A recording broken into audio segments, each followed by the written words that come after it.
بالکل یہ بہتر نہیں ہے. حکومت کو ایسا کرنا ہی نہیں چاہیے. جس طرح کے یہ کنٹینرز رکھے جا رہے ہیں, مختلف چوکس کو کنٹینر کے ذریعے بند کیے جا رہے ہیں, جس طرح کے لوگوں کو اس کی وجہ سے تکلیف ہے, پریشانی ہے. پرامن احتجاج ہر پاکستانی شہری کا حق ہے. یہ حق آئین و قانون نے دیا ہے, اور اگر کوئی قانون کو ہاتھ میں لیتا ہے احتجاج کے دوران تو پھر قانون کو حرکت میں بھی آنا چاہیے, کارروائی بھی ہونی چاہیے. لیکن جس طرح کی حکومت یہاں پہ کنٹینر رکھ رہے ہیں, جس طرح کے مختلف چوکوں کو بند کر رہے ہیں, لوگوں کو جس طرح کی اس سے تکلیف مل رہی, یہ بہت غلط بات ہے. لگنے کی بات تو حکومت آپ کے سامنے ہے کہ وہ بھی کیا کر رہی ہے. جس طرح کے مختلف چوکوں پر کنٹینرز رکھ رہے ہیں, جس طرح کہ اسلام آباد میں پولیس نفری, آپ کو پتہ ہے کہ پچھلے دنوں جب پنڈی میں احتجاج تھا ان کا, تو 4-5 ہزار پولیس افسران اور اہلکاران کو تعینات کیا گیا تھا. اسلام آباد میں بھی سنگجانی میں پی ٹی آئی کا جو جلسہ تھا, وہاں پہ بھی صورتحال آپ کے سامنے تھی.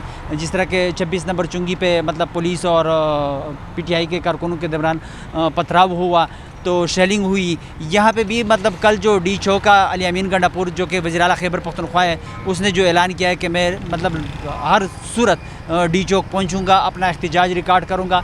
تو ان کو آنا چاہیے, احتجاج کی اجازت بھی دینی چاہیے, اور راستے بھی ان کو کھول کے دینی چاہیے. حکومت کی ذمہ داری ہے کہ وہ آئیں, احتجاج کریں, پرامن کریں. اگر کوئی قانون کو ہاتھ میں لیتا ہے, چاہے وہ وزیر اعلیٰ خیبر پختونخوا علی امین گنڈا پور ہے یا کوئی اور ہے, تو پھر کارروائی بھی ہونی چاہیے قانون کے مطابق. اسے دیکھیں, راستے ہمیشہ ظاہر ہے جب بھی بند ہوں گے تو اس پہ شہری تو پریشان ہوں گے. جو گاڑی والے, موٹر سائیکل والے, آفیسز پہنچنے والے بچے جو ہیں, ان کو مشکلات کا سامنا کرنا پڑتا ہے. اور اسلام آباد چونکہ کیپٹل ہے, اور یہاں پہ ہم آئے روز دیکھتے ہیں کہ مظاہرے ہوتے ہیں, احتجاج کی کال ہوتی ہے, اور پھر اس کے بعد کنٹینر لگا کے راستوں کو بند کر دیا جاتا ہے. لیکن اس وقت جو ابھی کنٹینرز لگا کے راستے بند کیے جا رہے ہیں, ہم نے 2014 کا جو دھرنا تھا اس کو کور کیا. اس وقت چائنا کے جو پریزیڈنٹ تھے وہ یہاں پہ آ رہے تھے, اور سیاسی جماعتوں کی طرف سے ایک کال دے دی گئی کہ وہ اس کے جو تھا دورہ تھا اس کے دوران وہ یہاں پہ احتجاج کریں گے. اور پھر اس کے بعد ہم نے دیکھا کہ وہ یہاں پہ دورے کے دوران یہاں پہ روڈ کو بلاک کیا گیا اور راستے سارے بند کیے گئے. ابھی بھی جو ہے وہ ایک بہت بڑی کانفرنس ہونے جا رہی ہے جس میں 900 کے قریب جو ہیں وہ غیر ملکی مہمان آ رہے ہیں اور ہیڈ آف اسٹیٹس آ رہے ہیں. اور ابھی اس وقت بھی جو ہے وہ ایک اسٹیٹ کے ہیڈ یہاں پہ پاکستان میں موجود ہیں.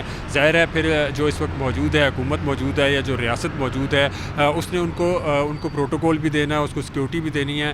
تو سیاسی جماعتوں کو, جو مذہبی جماعتیں ہیں, ان کو بھی سوچنا چاہیے کہ اس وقت معاملات کیا چل رہے ہیں, ملک میں کون سی چیز چل رہی ہے. کوئی مہمان آیا تو اس کو جو پروٹوکول ہے اس کو خاطر خواہ ان کو بھی رکھنا چاہیے, کیونکہ وہ بھی پاکستانی ہے. اور یہ جو کنٹینر لگانے والے ان کی ذمہ داری تو الگ سے ہے, ان کی بھی ذمہ داری ہے پاکستانی کہ اس طرح کے جو مواقع ہوتے ہیں اس کے دوران جو ہے وہ اپنے احتجاج کو مؤخر کر لے تاکہ پاکستان کا سوچا جا سکے. بالکل ایسا ہی ہے, سب کو مل بیٹھ کے یہ معاملات طے کرنے چاہیے. اور خاص طور پہ جو احتجاج کرنے والے, جیسے میں نے پہلے کہا ہے, ان کو سوچنا چاہیے کہ اس وقت جو معاملات ہیں وہ کہاں جا رہے ہیں. 900 مہمان جو ہیں وہ ایک بہت بڑی تعداد ہے جو اسلام آباد میں تاریخ میں پہلی دفعہ آ رہی ہے, اور اس میں کئی ممالک کے ہیڈ آف اسٹیٹ ہوں گے یہاں پہ. علی امین گنڈا پور کا کہنا ہے کہ وہ یہاں پہ ہر حال میں پہنچیں گے, لیکن وزیر داخلہ کی پریس کانفرنس بھی تھوڑی دیر پہلے یہاں پہ ہوئی ہے, اور انہوں نے یہ کہا ہے کہ ہم کسی صورت جو ہے وہ یہ اسلام آباد کے اوپر جو دھاوا ہے اس کو برداشت نہیں کریں گے. اور اس دفعہ انہوں نے خاص بات یہ بھی کی ہے کہ پہلے جب گرفتاریاں کی جاتی تھی یا کوئی معاملات کیے جاتے تھے تو سیاسی لوگ اور جو پولیٹیکل پاورز تھی وہ کہتی تھی کہ ان کے ساتھ نرمی کی جائے. لیکن اس دفعہ چونکہ معاملات ایسے ہیں, ملک کی عزت کا سوال ہے, ہم ان کو ہر حال میں روکیں گے. اور اس کے بعد اگر کوئی ریکویسٹ کرے گا کہ ان کے ساتھ نرمی کی جائے تو وہ ہرگز ان کے ساتھ نہیں کی جائے گی. ساتھ ساتھ انہوں نے اور بھی معاملات ڈسکس کیے ہیں کہ پہلے جو احتجاج ہوئے ہیں ان میں غیر ملکیوں کے شامل ہونے کے بھی ثبوت ہیں. اس دفعہ بھی وہ دیکھ رہے ہیں کہ کیا یہ جو احتجاج کی کال مختلف پارٹیز کی طرف سے دی گئی ہے تو اس میں کون کون لوگ شامل ہوں گے اور سختی سے نپٹا جائے. دیکھیں, دو چیزیں ہیں کہ احتجاج ہونا چاہیے یا نہیں ہونا چاہیے. تو احتجاج جو ہے وہ ایک جمہوری سسٹم کا یا جمہوری عمل کا ایک حصہ ہے. آپ پرامن طریقے سے احتجاج کرنے کے حق محفوظ رکھتے ہیں کہ آپ احتجاج کر سکتے ہیں. دوسری جانب اگر پرامن احتجاج کی اگر گارنٹی کسی نے دی ہے اور اس کی جانب سے اگر یہ شیورٹی دی جاتی ہے کہ ہم کسی قسم کا کوئی گملہ بھی نہیں ٹوٹنے دیں گے, تو پھر حکومت کو بھی چاہیے کہ وہ شہریوں کی سہولت کے لیے بلا وجہ راستوں کو بند نہ کرے اور ان کو جس طرح سے پلان کیا گیا اس کے مطابق احتجاج کرنے کی اجازت دی جائے, اگر حکومت جمہوری روایات پر سمجھتی ہے کہ جمہوری روایت کے تحت احتجاج جائز ہے. دوسری جانب یہ جو بات ہم کر رہے ہیں کہ یہ جو صورتحال اس وقت بن رہی ہے, تو پولیٹیکل پارٹیز کو بھی یہ سوچنا چاہیے کہ اگر پاکستان میں ہمارے بیرون ممالک سے اگر مہمان آ رہے ہیں اور ڈگنیٹریز آ رہی ہیں تو ان کو ہمیں ویلکم کرنا چاہیے، بجائے اس کے کہ ہم اپنے اندرونی اختلافات ان کے سامنے رکھیں اور یہاں پر ان کا ویلکم ہم پھولوں سے کرنے کے بجائے یہاں پر احتجاج اور انتشار سے کریں۔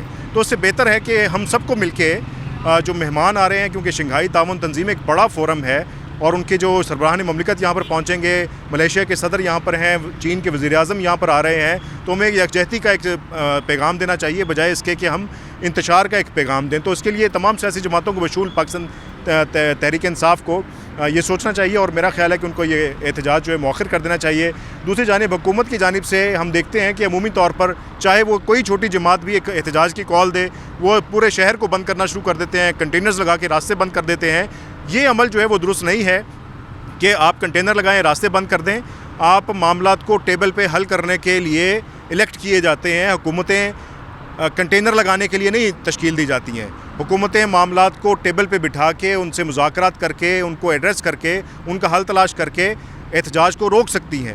اگر آپ کسی کے بات کو نہیں سنیں گے اور ان کو مسلسل دباتے رہیں گے تو یہ احتجاج شدت بھی اختیار کرتے ہیں اور اس کی مثالیں ہمارے سامنے ہیں۔ تو حکومت کو بھی تھوڑا نرم رویہ رکھنا چاہیے، شہریوں کو پریشانی سے بچانے کے لیے جگہ جگہ راستے بند نہیں کرنے چاہیے، اور اگر بند کرنا بھی راستہ ہے تو ایک عام آدمی کے لیے متبادل راستہ اتنا ضروری ہونا چاہیے کہ وہاں سے وہ آسانی سے گزر سکے۔ تو یہ کنٹینر لگانا میرے نظر میں کوئی جدید دور میں کوئی اچھی حکمت عملی نہیں ہے، اور احتجاج کا جو طریقہ اختیار کیا جائے وہ بھی پھر ایک ہمیں سویلائزڈ ہونے کے ناطے، اگر ہم سویلائزڈ کہلاتے ہیں تو وہ احتجاج بھی اسی پیرائے میں ہونا چاہیے۔